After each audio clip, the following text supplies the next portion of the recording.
Германия тұрғыны Ани Берс өзінің ауыр жағдайын айтады. Димашқа дейінгі аурумен байланысты. 2011 жылы Ани қыз бала туады.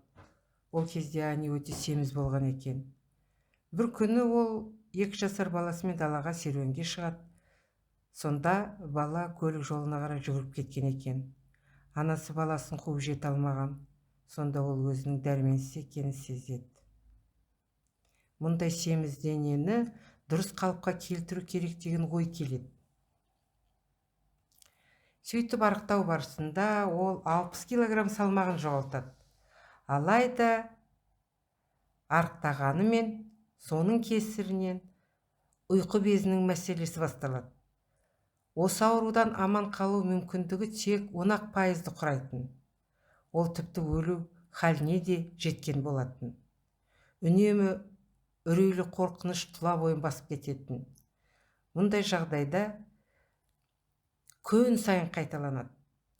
Сондықтан ол енді қатты депрессияға ұшыраған. 8 апта қатарынан ол эмоционалдық үрейден құтыла алмаған. Психологтан 2 сеанс ем алса да ешқандай нәтиже шықпаған. Сондықтан дәрігер бір күні оған айтады: бір өзіңе сүйікті музыканы ізде. Бірақ Ани қанша іздесе де жүрегіне жағымды әдемі музыканы таба алмайды. Бір күні 1917 жылы қараша айында төсекте жатқанда кенеттен өзіне танымалы үрейі қайтадан басталады. Сонда ол тез ұялы телефонын алып ашады. Сол кезде SOS әнін айтып жатқан Димаштың түрін көреді. Димашты бірінші секундтан көргенде Ани өзін жақсы сезінеді. Ауруын мүлдем ұмытып кетеді. Бірақ ол Димашты телефонда сақтап қалуға үлгермейді. Және ол Димаштың жалпы кім екенін ол кезде әлі білмейтін. Енді интернеттен Димашты іздей бастайды. Бірақ бірнеше ай бойы бұл ізденіс ешқандай нәтиже бермеген. Бір күні тағы да үрейі өсе бастағанда ол тез ұялы телефонын қолына алады. Сонда Димашты ол тағы да көреді. Қатты қуанғаннан қолы дірілдегеніне қарамастан, енді ол не де болса бейнені сақтап қалуға тырысады. Үрейі тағы да жоғалып кетеді. Енді ауру аптасына 5 рет емес, 1 рет мазалайтын болды. Сонан кейін біртіндеп мүлдем жоғалып та кетті. Сөйтіп Димаштың өнері арқасында Ани ауруынан айығып кетеді.